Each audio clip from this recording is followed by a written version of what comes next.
आप सभी का स्वागत है दोस्तों चैनल रणभूमि मैथ्स पर। दोस्तों आज का जो ये वीडियो है ये बहुत ही बेहतरीन वीडियो है दोस्तों। जी हाँ दोस्तों, आज भी हम आरआरबी ग्रुप डी के पिछले वर्षों के पेपर को सॉल्व करेंगे। और आज के इस वीडियो में दोस्तों जो बेसिक क्वेश्चन है जो मैं पिछले भी वीडियो में करा चुका हूँ, तो वो सब आपको नहीं कराऊंगा दोस्तों। केवल और केवल ऐसे इंपॉर्टेंट क्वेश्चन जो थोड़े कैलकुलेटिव हैं, कुछ ट्रिकी क्वेश्चंस हैं, ताकि जिससे दोस्तों आप परीक्षा के लिए तैयार रहें और कुछ नई चीजें आप सीख सकें। तो देखिए दोस्तों, पहला क्वेश्चन जैसा कि आप स्क्रीन पर देख रहे हैं अलजेब्रा का क्वेश्चन है दोस्तों, बहुत ही बेहतरीन क्वेश्चन है। देखिए यहाँ आपको दिया गया है 1/में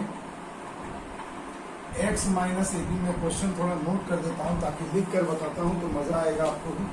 और बराबर में दिया है 1/x माइनस 1/में a माइनस 1/में b। अब आपको कहा जा रहा है, तो अगर ऐसा ये इक्वेशन है तो x का मान बताएं। x का मान आपसे पूछा जा रहा है। 4 ऑप्शन दिए गए हैं दोस्तों।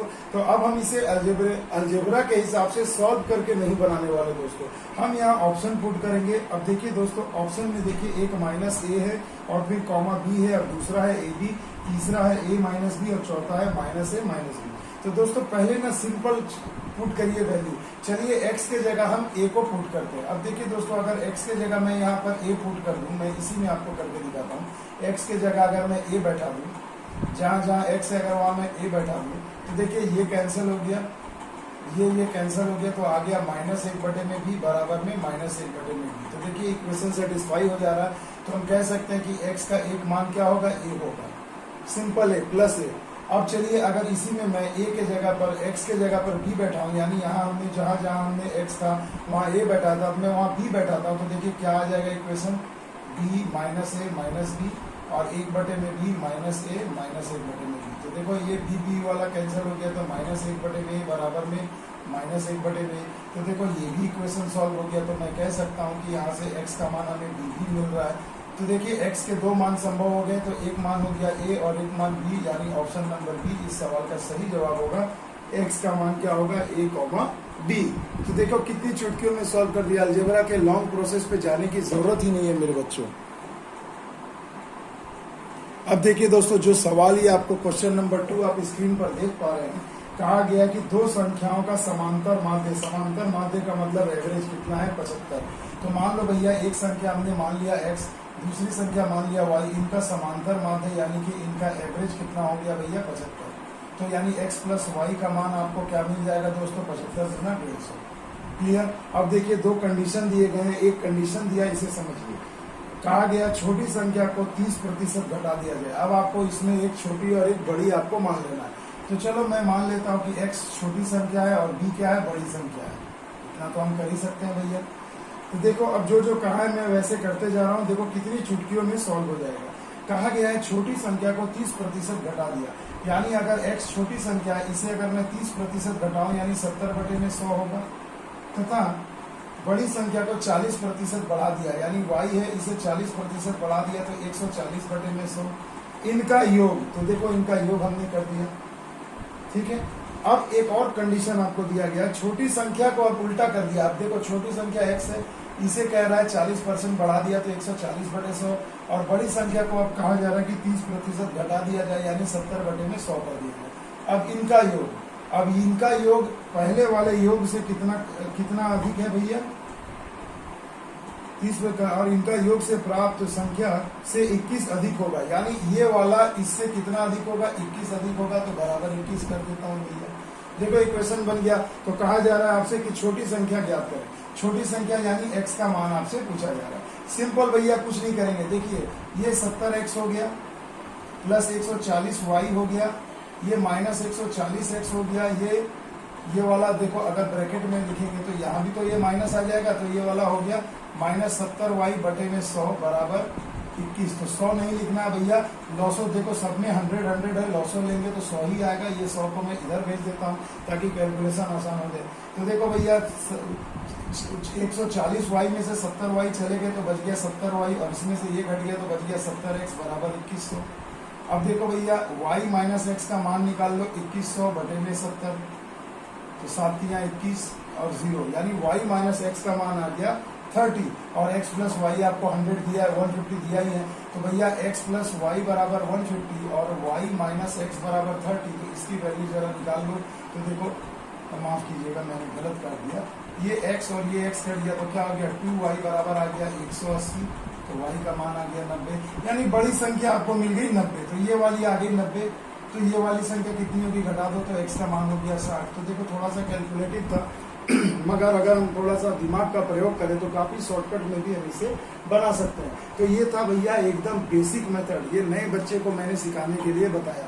अब आप इसे ऑप्शन से भी बना सकते हैं मेरे भाई, और आपको इसमें कुछ भी नहीं करना होगा। ऑप्शन से कैसे बनाओगे, तो छोटी संख्या अगर 30 है तो देखो बड़ी संख्या कितनी हो जाएगी 90 हो जाएगी, और दोनों कंडीशन को पुट करके देखो 21 आ रहा है कि नहीं, तो आप इस तरीके से भी बना सकते हैं। आ गई बात समझ में, तो आप इस तरीके से भी इसे सॉल्व कर सकते हैं। यानी आपका यहाँ पर जो है दोनों मूल संख्याओं में छोटी संख्या क्या हो जाएगी 60 हो जाएगी, यानी ऑप्शन नंबर डी आपका सही जवाब। तो ऑप्शन आप इस ऐसे भी पुट कर सकते हो कि मान लो ये 60 है तो ये 90 है, तो आपको पूछा जा रहा छोटी संख्या तो 30, 45, 70, 60 दिए गए हैं, तो चारों ऑप्शन से भी आप पुट करके कर सकते हो। मगर भैया इसमें क्या होता है ना कि थोड़ा समय आपका बर्बाद हो सकता है, क्योंकि देखो इसका आंसर ऑप्शन नंबर डी था, तो डी वाला पुट करने में 4 बार आपको प्रयास करना पड़ेगा, तो उतनी देर में भैया एक सिंपल इक्वेशन भी लिख करके आप बना सकते हो।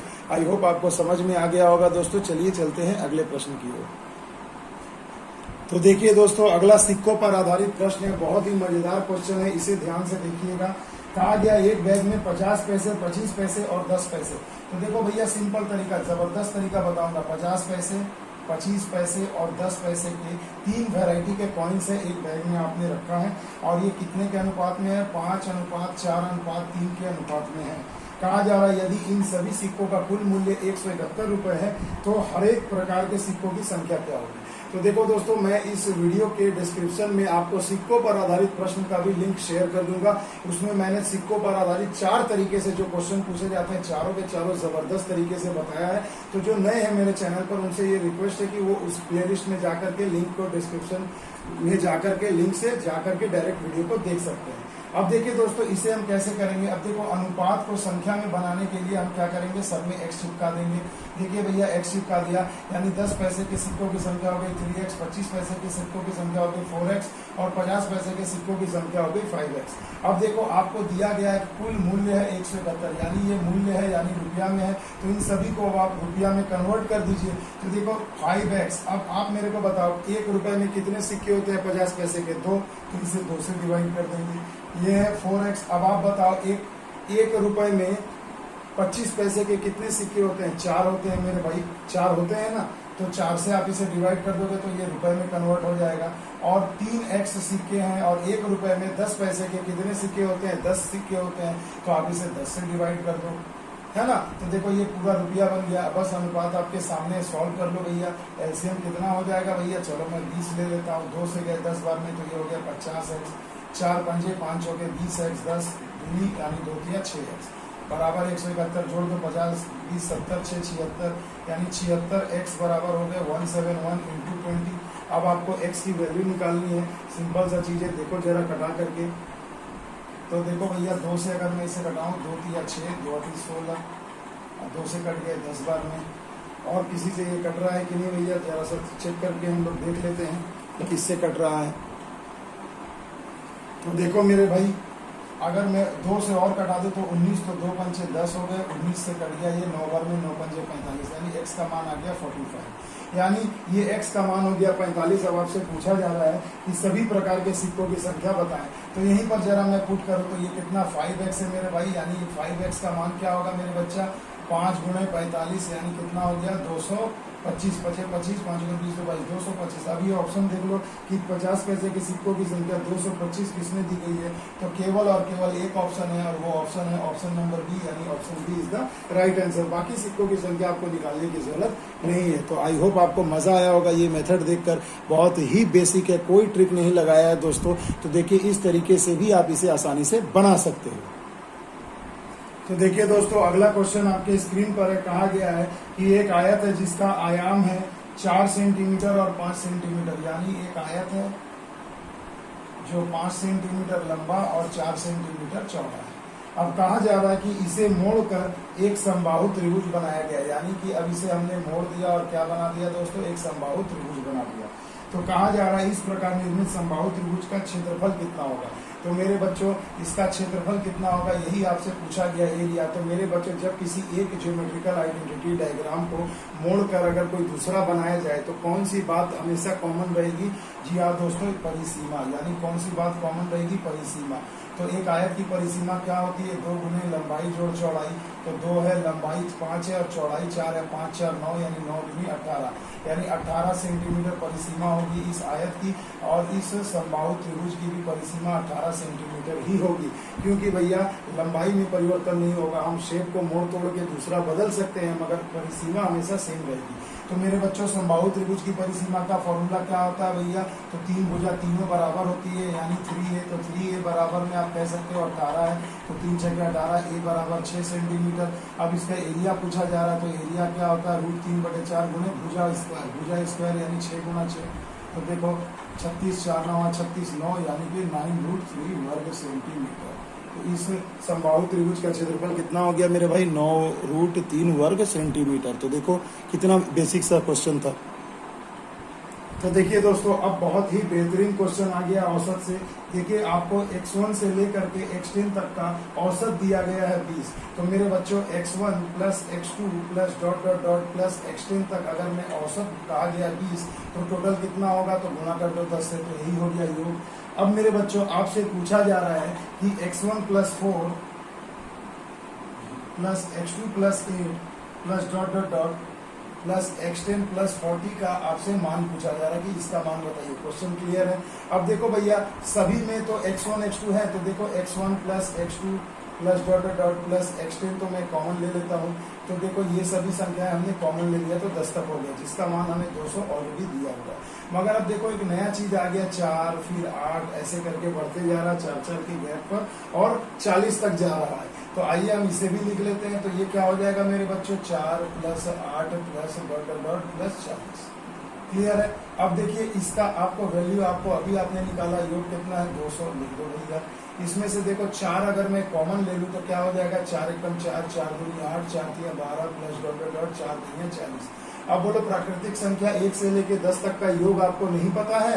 तो देखो बिल्कुल होता है भैया। क्या होता है योग का फॉर्मूला? n, मैं लिख दे रहा हूँ n इंटू n प्लस 1 बटे में 2। ये 1 से लेकर के अनंत तक n तक प्राकृतिक संख्याओं का योग का फॉर्मूला है। तो भैया प्राकृतिक संख्याओं का योग, तो यहाँ पर देखो n कितना है? तो टोटल 10 संख्याएं दी गई हैं, यानी n का मान यहाँ 10 हो जाएगा। तो बस ये फॉर्मूला बैठा दो, 10 गुणे 10 में 1 जोड़ दो, 11 बटे में 2, 2 दूनी 4 200, ये हो गया 20, 11 दूनी 22, यानी 200 प्लस 220 यानी कि योग हो जाएगा 420।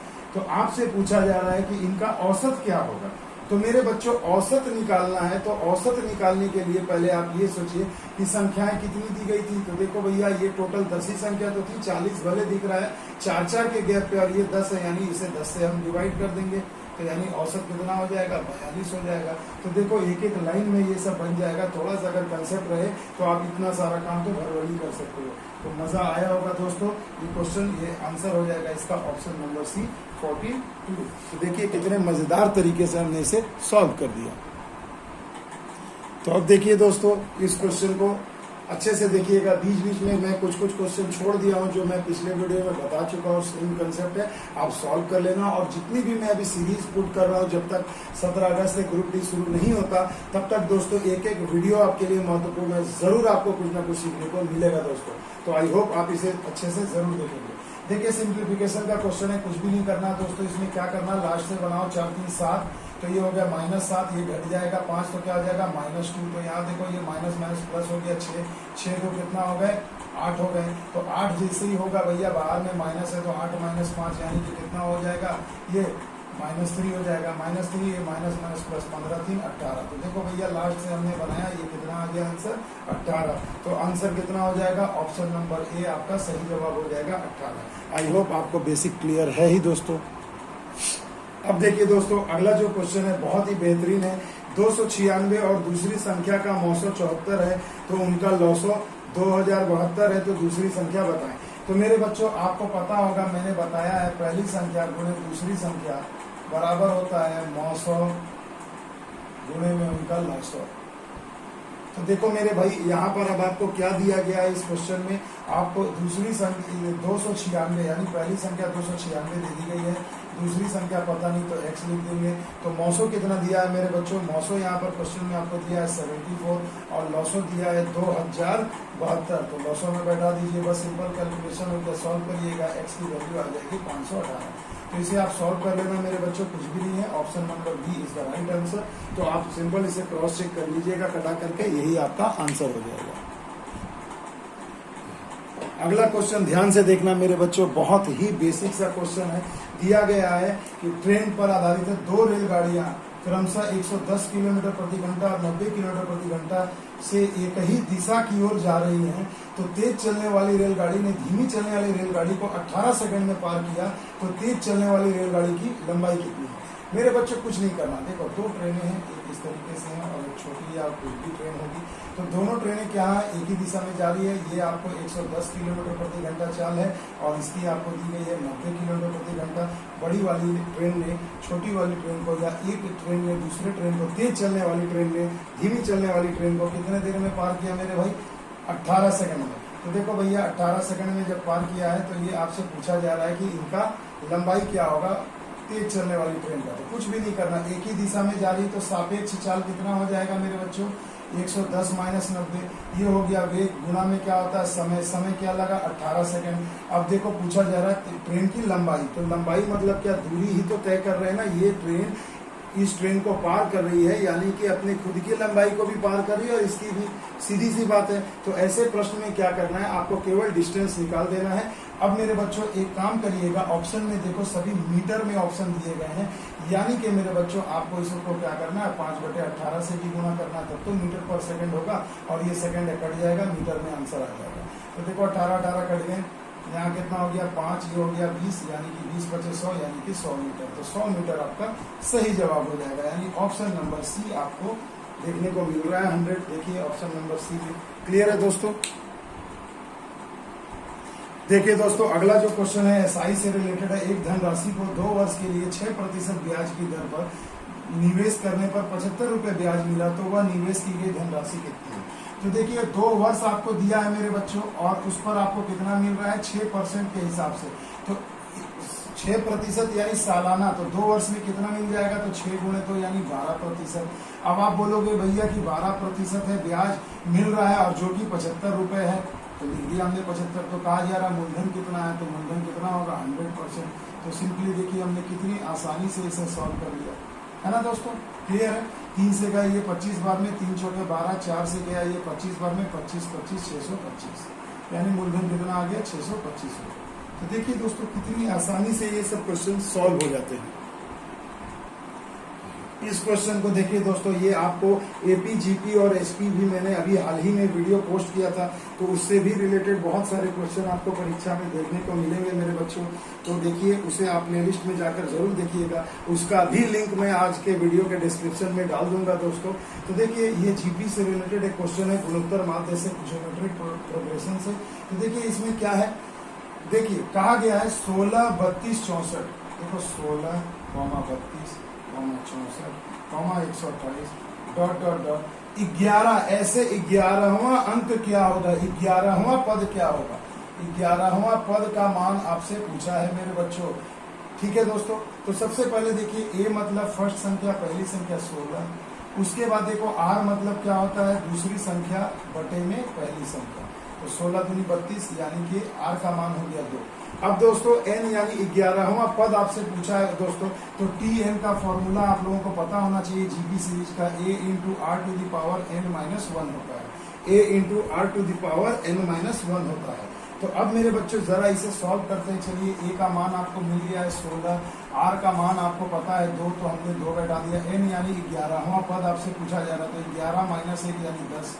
अब बोलो 16 गुणे 10 का 2 का पावर 10 कितना होता है, 1024 होता है। गुणा अगर जब आप इसे करने जाओगे तो आंसर हो जाएगा 16,834। तो 16,834 इसका सही संख्या आंसर हो जाएगी।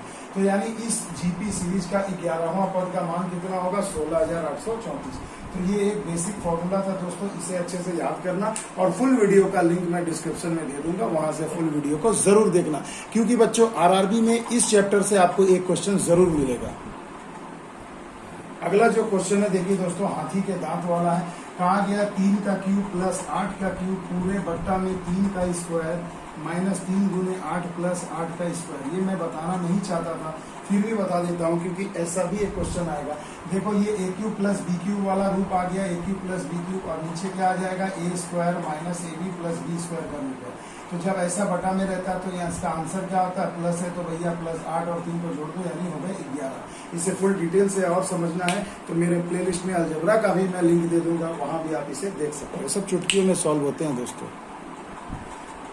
अगला क्वेश्चन बहुत ही बेहतरीन है, थोड़ा कैलकुलेटिव दे दिया था दोस्तों, इसे अच्छे से ध्यान से देखिएगा। देखिए दोस्तों, इस क्वेश्चन में कहा गया है कि एक विक्रेता 12% लाभ पर 12 कुर्सियों को बेचता है तथा 3% हानि पर 4 कुर्सियों को बेचता है, तो उसका कुल लाभ 1650 रुपए है। तो प्रत्येक कुर्सी का क्रय मूल्य ज्ञात करें। तो मेरे बच्चों ऐसे क्वेश्चन में हमें क्या करना है, देखिए सबसे पहले तो दोस्तों मैं मान लेता हूँ कि प्रत्येक कुर्सी का जो सीपी है, क्रय मूल्य है, वो का एक्स रुपये। अब अकॉर्डिंग टू क्वेश्चन हमें क्या करना है मेरे बच्चों, सिंपल है कि क्वेश्चन बनना है। देखो क्या है, सबसे पहले देखो 12 कुर्सियों को उसने क्या किया है दोस्तों, 12% के लाभ पर बेचा है। तो 12 कुर्सी, एक कुर्सी का दाम x, तो 12 कुर्सी का दाम कितना होगा 12x। अब इसे 12% लाभ पे बेचा तो 112 बट्टा में 100 कर दो। फिर उसके बाद 4 कुर्सी का क्रय मूल्य कितना होगा 4x, और इसे 3% हानि पर बेचा यानी 97 बटे में 100 होगा। ये तो आपको पता है दोस्तों विक्रय, तो ये भी विक्रय मूल्य, ये भी विक्रय मूल्य, दोनों को जोड़ दिया भैया तो ये हो गया कुल विक्रय मूल्य। और 12 कुर्सी है इधर और ये 4, टोटल 16 कुर्सी है। तो इसमें से अगर मैं 16 कुर्सी का क्रय मूल्य घटा दूंगा तो ये क्या निकल जाएगा, लाभ निकल जाएगा, जो आपको 1650 रुपया दिया गया है। सिंपल। अब आपको इसे सॉल्व करना है। सॉल्व करने का बेहतरीन तरीका देखो, क्या करोगे, यहाँ भी 100 यहाँ भी 100, टेंशन नहीं लेने का। 12 और 112 को गुना करोगे तो कितना आ जाएगा मेरे बच्चों 1344x, और इन दोनों को अगर गुना करोगे तो आ जाएगा 388x। बट्टा में कर दो भैया, लॉसो है तो 100 ही ना होगा। अब ये 100 अगर इनका मैं लॉसो लूँ तो यहाँ पर मैं डायरेक्ट अब एक लाइन लिख सकता हूँ कि इसे मैं घटा करके क्या लिख सकता हूँ 1600x लिख सकता हूँ, है ना। एलसीएम जब हम लेंगे और ये लास्ट में तो भैया ये 100 तो आपका इधर जाना ही है, तो देखो 2 जीरो हमने इधर भी बढ़ा दिया। अब अगर इसे मैं थोड़ा घटा लूँ तो देखो 8 4 12 8 4 12 और 3 3 3 6 और 1 7 1732x होगा। ये 1600x बराबर में 165000। यहाँ घटा लो भैया, कितना हो जाएगा 132x बराबर 165000। सॉल्व करोगे तो हो जाएगा 1250, यानी एक कुर्सी का क्रय मूल्य आपको कितना मिल गया मेरे बच्चों 1250। क्लियर है दोस्तों। तो देखिए कितनी आसानी से हमने इसे सॉल्व कर दिया। ऑप्शन नंबर डी इसका सही जवाब हो जाएगा 1250। आई होप आपको ये कंसेप्ट मजा आया होगा, समझ में भी आया होगा। अगला क्वेश्चन देखिए दोस्तों, बहुत ही बेहतरीन है। कहा गया है कि 185 इंटू 25 बराबर में कितना होता है 5180। ये आपको एक इक्वेशन दिया गया है और आपसे पूछा जा रहा है भैया 51.8 बटे में 18.5 का मान बताएं। तो मेरे बच्चों एक सीधी सी बात पहले ये बताओ कि देखो माफ कीजिएगा, यहाँ 28 है भैया, है ना। तो देखो अब आपको पूछा जा रहा है कि इसका मान, तो देखो किसका मान पूछा जा रहा है 51.8 और 185, यानी इन दोनों का अनुपात का। तो आप यहाँ से एक इक्वेशन निकालो, 28 बराबर क्या होगा 5180 बटे में 185। अब देखिए ये एक आ गया। अब यहाँ से हम इसे सॉल्व करते हैं। देखिए एक अंक के बाद दशमलव है, यहाँ भी दशमलव नहीं आएगा, इसे उड़ा दूं तो ये कितना हो जाएगा मेरे भाई। तो सिंपल सा चीज है कि देखो यहाँ पर 5180 है, 51.8 है मेरे बच्चों, ठीक है। तो देखो हमें पता है कि इसका मान कितना होता है 28 होता है ना मेरे भाई। क्लियर सी चीज है। तो आप एक चीज मेरे को ये बताओ कि अगर मैं यहाँ से 51,518 का अगर मैं मान निकालू तो ये यहाँ जाएगा तो गुना होगा तो कितना हो जाएगा 28 गुणे में 185 हो जाएगा। और यहाँ एक जीरो कम है तो मैं इसके लिए एक जीरो यहाँ दे सकता हूँ। तो देखो यहाँ से 518 का मान हमने निकाल लिया और 185 नीचे है, यहाँ पर लिख दो। ये कैंसिल, 10 चला गया, कितना हो गया 2.8। देखो कितनी आसानी से इसे हमने सॉल्व कर दिया। तो देखिए ऐसे भी कैलकुलेटिव क्वेश्चन आपको परीक्षा में एक तो भैया यहाँ से रहेगा ही, बहुत ही ज्यादा इंपॉर्टेंट है। इस टाइप का क्वेश्चन एक परीक्षा में तो आता ही है भैया। अब देखिए दोस्तों क्वेश्चन नंबर 81 जो दिया गया था बहुत ही बेहतरीन क्वेश्चन था। बाकी सभी तो बेसिक है, कैलकुलेटिव है, आप घर में भी कर सकते हो। देखो इस क्वेश्चन में कहा गया पटना से एक ट्रेन 5 बजे सुबह में खुलती है और 9 बजे भोपाल पहुंचती है। तो मान लो मेरे भाई ये पटना स्टेशन है और ये भोपाल स्टेशन है। एक ट्रेन पटना से भोपाल के लिए सुबह 9 बजे 5 बजे खुलती है 5 AM और कितने बजे पहुंचती है 9 AM। यानी भैया पटना से भोपाल जाने वाली ट्रेन को कितना समय लगा, 4 घंटा लगा। क्लियर दोस्तों। उसके बाद कहा जा रहा है आपको कि अब भोपाल से एक ट्रेन खुलती है 6:30 बजे, भोपाल से छूटती है और 10 बजे पटना पहुंचती है। यानी अब भोपाल से एक ट्रेन पटना की ओर खुल रही है, ये सुबह में 6 बजे खुलती है और यहाँ पर पहुंचने में 10 बजा देती है। तो कहा जा रहा है कि बताइए रास्ते में वे दोनों कितने बजे दोनों ट्रेनें आपस में मिलेंगी। तो मेरे बच्चों सिंपल सी चीज है, अगर आप मान लो भैया कि कुल डिस्टेंस दोनों स्टेशन का था x किलोमीटर, कितना था मेरे भाई x किलोमीटर, तो भैया पूछा जा रहा है कि ये दोनों ट्रेनें आपस में कितने बजे मिलेंगी। तो अब आपको इसमें कुछ भी नहीं करना है मेरे बच्चों, सिंपल मैं एक मेथड बता रहा हूँ, इसे थोड़ा सा समझ लीजिए। तो देखिए चुटकियों में ऐसे प्रश्न आप सॉल्व कर लोगे परीक्षा में। तो देखो मेरे बच्चों करना क्या है कि हमने मान लिया कि दोनों ही स्टेशन के बीच की दूरी है x किलोमीटर। तो भैया पटना से जो ट्रेन जा रही है, मैं यहाँ शॉर्ट में लिख दे रहा हूँ, पटना से जो ट्रेन जा रही है भोपाल, उसकी चाल कितनी हो जाएगी भैया, तो दूरी बटा समय यानी x बटे में 4 किलोमीटर प्रति घंटा। क्लियर, समझ में आ गया। और भोपाल से चलने वाली जो ट्रेन है भोपाल, उस ट्रेन की चाल कितनी हो जाएगी, तो वही दूरी तय कर रही है। और मगर समय कितना लग रहा है, 3.5 घंटा है ना। 6 बजे से 10 बजे यानी 3.5 घंटा। तो 3.5 घंटा से भाग दे दो, 3 गुना 4 1 7, यानी कितना हो जाएगा 2x बटे में 7 किलोमीटर प्रति घंटा। तो देखिए भैया यहाँ पे हमने दोनों ही ट्रेनों की चाल ज्ञात कर ली है। अब एक बेहतरीन कंसेप्ट जो मैं आपको समझाना चाहता हूँ इस क्वेश्चन के माध्यम से, इसे गौर करिएगा। देखिए दोस्तों दोनों को दूरी तो तय करनी थी x किलोमीटर, मगर देखिए ध्यान से ये 5 बजे सुबह में ही खुला है भैया, ये 5 AM में खुला और ये 6 बजे खुला है ना। 6 नहीं, माफ कीजिएगा 6:30 में खुला है। तो ये भैया, तो अब देखिए दोस्तों अब आपको करना क्या है यहाँ से कि जब ये भोपाल से चली गई ये ट्रेन, ये इसका चाल आपको मिल गया। अब आप एक बात सोचिए कि ये ट्रेन खुली है 5 बजे और ये ट्रेन खुली है 6:30 बजे, यानी ये ट्रेन इससे 1.5 घंटा पहले चली है। तो पहले ना क्या करो कि 1.5 घंटे में ये पटना से भोपाल की तरफ कितना किलोमीटर चल रही है उस डिस्टेंस को गायब कर दो। तो हम कहेंगे कि चाल तो इसकी कितनी थी भैया, निकाला गया है x बटे में 4 और 1.5 घंटा यानी 3/2 घंटे में कितना चलेगी, तो x बटे 8 किलोमीटर चलेगी।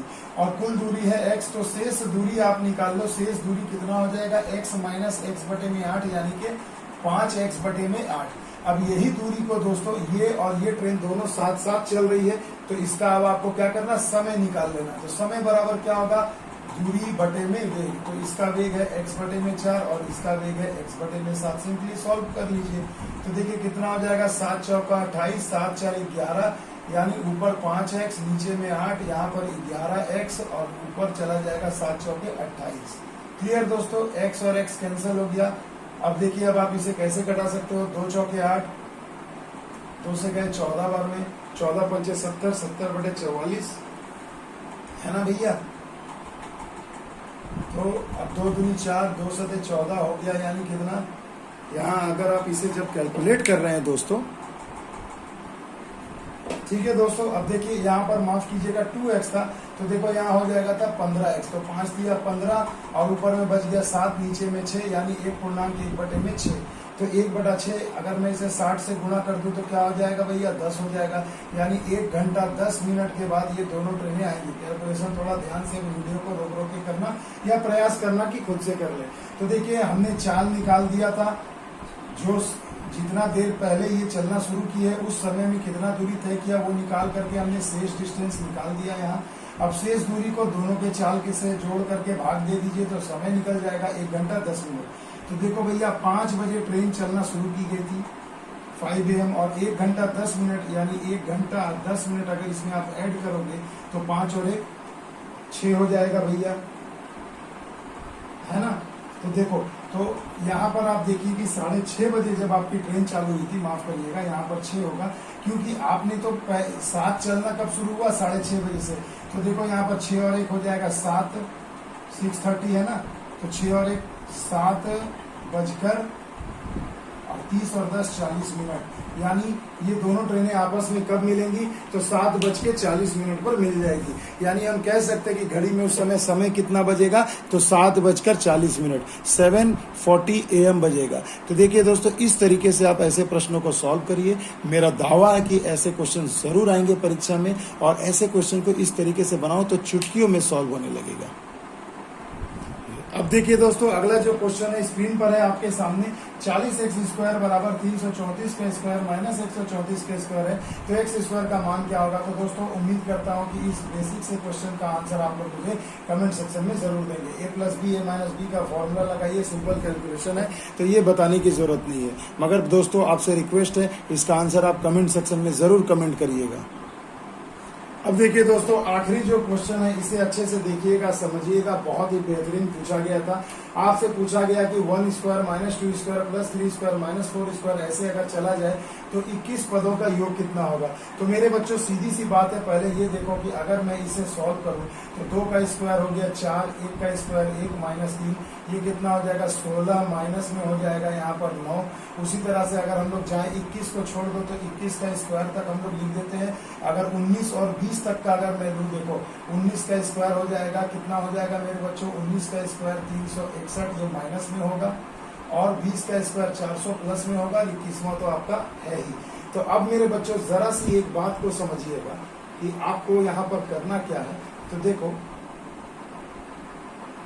ये प्लस हो जाएगा और ये आखिर वाला माइनस होगा, तभी तो देखो 1 - 1 प्लस 1 - 1 प्लस, ऐसे करेंगे तो 1 माइनस लास्ट वाला क्या हो जाएगा बच्चों प्लस हो जाएगा।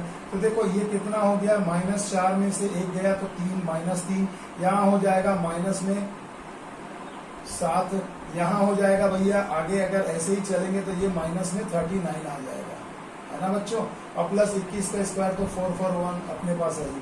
माइनस जरा कॉमन ले लो तो हो जाएगा 3 + 7 + डॉट डॉट डॉट प्लस 39 तक, प्लस 441 हो गया। अब देखो, अब आपको 3 जोड़ 7 जोड़ ऐसे करके प्लस करते हुए आपको जाना है कहाँ तक 39 तक। तो यहाँ से पहले ये सोचो कि 3 से 39 तक अगर हम लिखें तो ऐसी कुल कितनी संख्याएं हम लिख सकते हैं। तो देखो मेरे बच्चों, इसके लिए आपको सिंपल सा चीज है, एक TN निकाल लेना होगा। TN यानी कि APGP में मैंने बताया है। तो देखो TN का मतलब A यानी फर्स्ट टर्म कितना है 3, n-1 आपको पता नहीं है, D डिफरेंस कितना आ रहा है मेरे बच्चों, डिफरेंस यहाँ पर 2 का आ रहा है ना। तो देखो 3 के बाद 7 है यानी 4 का आ रहा है, तो 7 के बाद यहाँ पर प्लस में फिर 11 होगा, फिर प्लस में 15, ऐसे करके जाओगे। तो जोड़ने की जरूरत नहीं है, यहाँ से TN निकाल लो। तो TN यानी n टर्म आपका यहाँ पर कितना है 39 है, तो यहाँ 39 पुट कर दो, बराबर हो गया 3 + n-1 × 4। तो देखो 3 इधर आ गया 36, 4 इधर आ जाएगा 9, यानी n-1 कितना, ये 4 है तो 4 9 36, 9 और 1 10, यानी n का मान आ गया 10। यानी ऐसे कुल कितने टर्म होंगे मेरे बच्चों 10 टर्म होंगे। तो भैया फर्स्ट टर्म पता है, लास्ट टर्म पता है, टोटल नंबर ऑफ टर्म्स पता है, तो भैया इसका मान आप कैसे निकालोगे यहाँ से यहाँ तक का। तो माइनस को बाहर में रहने दो भैया, उसकी हमें अभी फिलहाल कोई जरूरत नहीं है। फॉर्मूला होता है n/2 ब्रैकेट में first term plus last term, ये इसके जगह पे ये फॉर्मूला आ गया। बाकी 441 तो आपके पास है ही। अब यहाँ से क्या करोगे, यहाँ हम वैल्यू पुट करेंगे, n मतलब 10 है तो 10/2 ब्रैकेट में पहला टर्म 3 और आखिरी टर्म क्या है 39 प्लस 441 अपन लिख सकते हैं। तो 2 पंचे 10, इसे अगर हम गुणा कर देंगे तो कितना आ जाएगा भैया, टोटल में आपका आ जाएगा 200। देखो 9 × 27 है ना भाई। अगर अब हम इसका मान यहाँ पर निकालें तो कितना हो जाएगा, 2 पंचे 10 और ये 39 और 3 42, 42 पचे कितना होता है 210, जो कि माइनस होगा, और प्लस में 441 आपके पास है ही, घटा दीजिए तो कितना हो जाएगा 231। तो देखो भैया कितना सुंदर आंसर आ गया, ऑप्शन नंबर 8 231। तो देखिए इस तरीके से ऐसे प्रश्नों को सॉल्व किया जाता है कि जब आपको इस तरीके का जटिल कॉम्प्लिकेटेड अगर एक इक्वेशन मतलब एक टर्म दे दिया जाए एक्सप्रेशन, तो क्या करो ना, पहले सिंपल स्क्वायर को तोड़ दो, उसके बाद देखो माइनस वाला इधर हो गया, ये 21 का स्क्वायर अलग रह गया, तो टोटल अब आपको यहाँ से मिल गए कितने, देखो 20 तक आपने लिया था। अब मैं आपको इसमें एक जबरदस्त ट्रिक भी बता देता हूँ कि आपको ये वाला पोर्शन करने की जरूरत नहीं पड़ेगी। वो क्या है, देखिए अगर मैं यहाँ 1 से लेकर 20 के स्क्वायर तक लिख रहा हूँ, यानी कुल कितने टर्म लिख रहा हूँ, तो 20, तो देखिए 1 2 3 4 करके 20 तक जा रहा हूँ, तो यानी जब मैं इसे घटा करके लिखूंगा तो सभी तो आधा हो जाएगा, यानी यहाँ पर आप डायरेक्टली कह सकते हैं कि n हमारा कितना होगा, 10 होगा। तो ये करने की भी आपको परीक्षा में जरूरत नहीं पड़ेगी, क्योंकि आप इसे कर सकते हैं। मैं समझाने के लिए बताया, मगर 20 टर्म है तो भैया n का मान तो 10 हो जाएगा। जब दो दो संख्या का मैं जोड़ा बना के घटा रहा हूँ तो 20 का आधा कितना होता है, 10, तो n का मान यहाँ 10 मिल गया। पहला टर्म 3, आखिरी टर्म l पता ही है, तो आप डायरेक्ट यहाँ पर सॉल्व कर सकते हैं। तो देखिए दोस्तों, एपीजीपी की सीरीज मैंने पूरे बढ़िया से बना करके यूट्यूब पर पोस्ट किया है, उसे अच्छे से देख लेना। चलिए मिलते हैं दोस्तों अगले वीडियो में। अगर ये वीडियो अच्छा लगे तो कमेंट बॉक्स में जरूर बताइएगा। तब तक के लिए दोस्तों, जय हिंद, जय भारत।